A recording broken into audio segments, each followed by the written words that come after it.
wanted to ask you before we go to Lilo, because I want you to take me through this a little bit.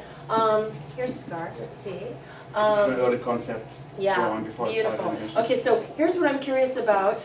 I always thought, because I loved George Sanders is one of my favorite actors, and so of course I loved Shere Khan, and I thought it was interesting that they would cast Jeremy Irons vocally for Scar. So were you influenced at all by Shere Khan and the work done on Jungle Book when you were working on Scar? How did you design the look of that character? I try to do the opposite of what happened with Shere Khan. When you look at Shere Khan's face, it's very horizontal. Yes. There's that big wide jaw. It's very much this, right? Which is George Sanders looks Which is like a that. caricature of George Sanders. Right. And Scar is more like this, which is also more Jeremy Irons. Exactly. And they know? used their expressions as Yeah. actors the same way. That one was very wide, one was very long in their acting I choices. mean, I really had studied Jungle Book and all the characters and knew how they did big cats in that movie, and I thought I probably shouldn't look at it anymore while I'm working on Lion King. Just look at real lions, look at Jeremy Irons, and let that sort of influence you. So that's what basically happened. What about Shakespeare? Well, that came kind of later when somebody said, like, we were almost done with the story, and somebody said, isn't this a little bit like Shakespeare? And somebody said, yeah, how did that happen? Yeah. So it really wasn't planned. Because I think that scene, I mean, I just wanted to ask you to talk a little bit about the scene where Scar does the claws. I don't know if that was a scene that required a lot of problem solving, or because emotionally it's one of the most dramatic scenes ever in Disney. But it's also, it had to be nuanced in a way, even though it was very dramatic, because you didn't want to make it so, I mean, it needed to be really jarring, but there was a lot of challenge there, it seemed like, to make sure that it really captured exactly what was happening in the moment. Yeah, I felt like on that movie, and there are a few other scenes too, like that. We were doing drama that really hadn't been done. Right, I think absolutely. This is live action material, you know, can we even pull this off? It in is live animation? action. You know, so yeah, I wasn't quite sure if that would even work in animation. It did though. So you read the script, you're looking at it, and you're thinking about how to animate Scar, and then you've got that scene.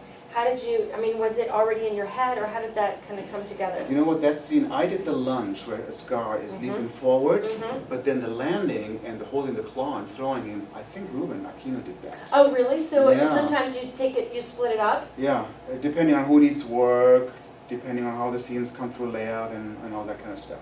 I mean, you want to do it all, you can't. You can't do it all. Yeah, but that's You need really help. interesting to be able to do that kind of intensity of emotion with two animators. That really speaks to how... You know, of course, Ruben would show me what he would do, and I think I probably did a few drawings for him, like to show facial expressions and what is going on in the character set, and we talk about it a lot.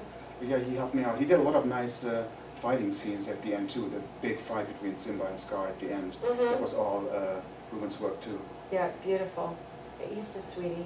He's a really, really talented guy. Yeah, absolutely. With a big range too. Absolutely. And he's so humble about it. It's really wonderful. So, so what other, when you're thinking about some of the work you've done, can you think of a situation where you really had a challenge and you had to figure out a solution in terms of as an animator? Like, you know, challenged by a scene that you just couldn't see how you were going to make it work. And then you kind of broke through and came up with a way to solve it. There is one right here, this one. Oh, good, yay! This one right in the middle was one of the toughest scenes I ever animated. Because Chris Sanders had done story sketches for the scene. It's the one where she is in her bedroom with Stitch after the hammock sequence with Nani outside. And she opens up a little bit and she talks about her parents and about dreams. And then she's asking Stitch about his parents. And I think she says something like, maybe you don't have any, and maybe that's why you are so mean, or you know, something like that. And she's saying it, not looking at him, but then after she's done, she kind of glances to see his reaction to what she just said. It's super subtle stuff, and the little head turns and the timing of that has to be just right. It was completely in Chris Sanders' story sketches. I looked at the story sketches and I went like, I can't do this. I can't do this, just put the story sketches up there. It's just oozing with emotions, and he drew it just right for that scene. I didn't want to ruin it, so I talked to Chris about it, and he said, oh no, you can do this, come on, you can do this. I said, but it's all in the way you drew it, so I tried my best. I still think his story sketches are stronger, but I mean, it has to animate, it has to move, obviously. But, Right. but that was a real challenge because of the level of the story sketches. And, I mean, I think it's so sweet that she's, I mean, she's the only little girl, the only child you've animated, isn't Mhm. she? Okay, so, and what's unique to animating a child?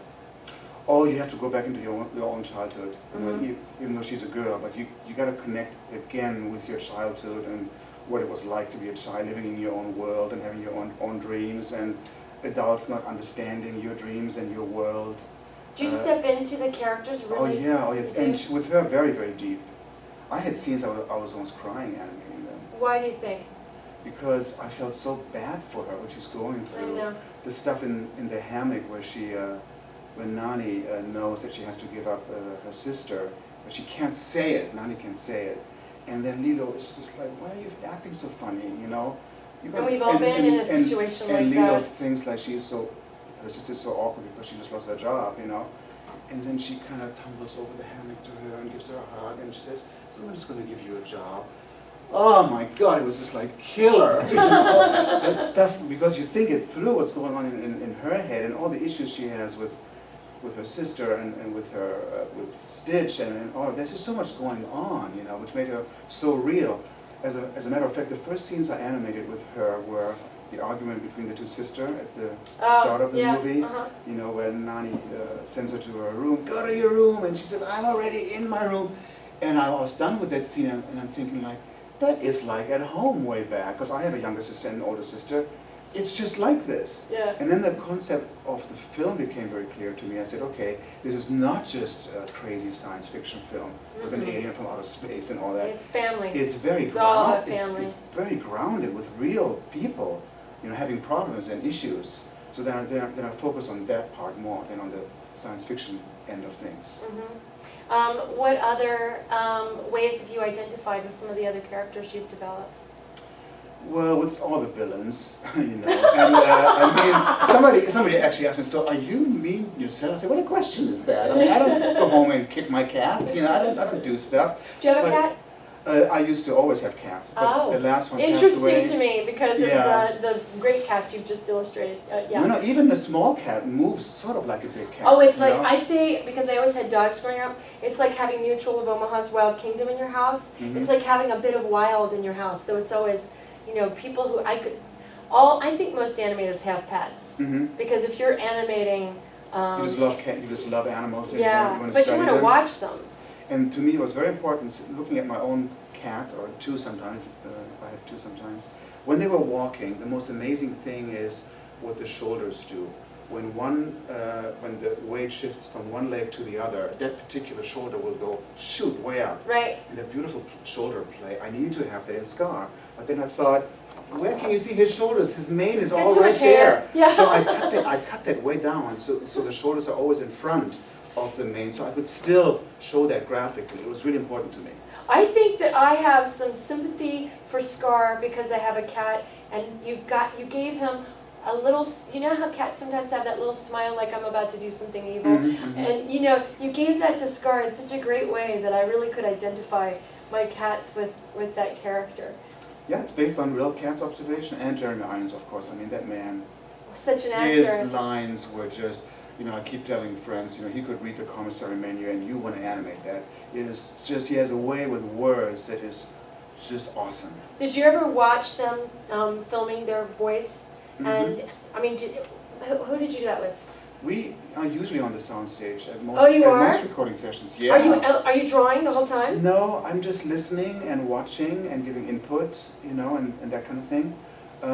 Do all the animators who have the different characters, they're all watching the actors? Their own character. Really? Yeah. Most of the time. Sometimes the actors have to record it overseas, and either there's no time to go overseas with them. But in this case, we did go and recorded Jeremy Irons in London because he couldn't come over. He was doing theater there, and we needed the big duel between Simba and Scar, the big fight at the end. So we went over Tom there. Stoppard, he was doing, I'm pretty sure, at the time Yes. in West End. Yeah. Okay. So we went over and recorded it near Covent Garden. I remember there was a little studio, and something really funny happened. Well, I mean, the first thing happened, that time was the first time where I showed him some pencil animation of Scar. I brought a tape with me. I said, Oh. I'm going to show him. I just animated the whole setup before the Stampede, where Scar is telling him, stay there, you know, your father has a marvelous surprise for you. And I just wanted to show him the animation. I didn't know what he would expect, you know, so it was a little unnerving. But I popped the tape in, and he looked at the monitor, and he says, oh my God, he does look like me, you know, and he did this. And I said, well, that was sort of intentional, you know. Yeah. So he enjoyed that. And he's from that point of pretty, view. so I mean, that's what, Scar is kind of seductive. But And there's it's- certain mouth, Oh, British yeah. things that I just stole from his face. And you know? also the way, he has The the eyes, slightly almond, very dramatic eyes that Scar has. So it was just funny that he saw that too, you know.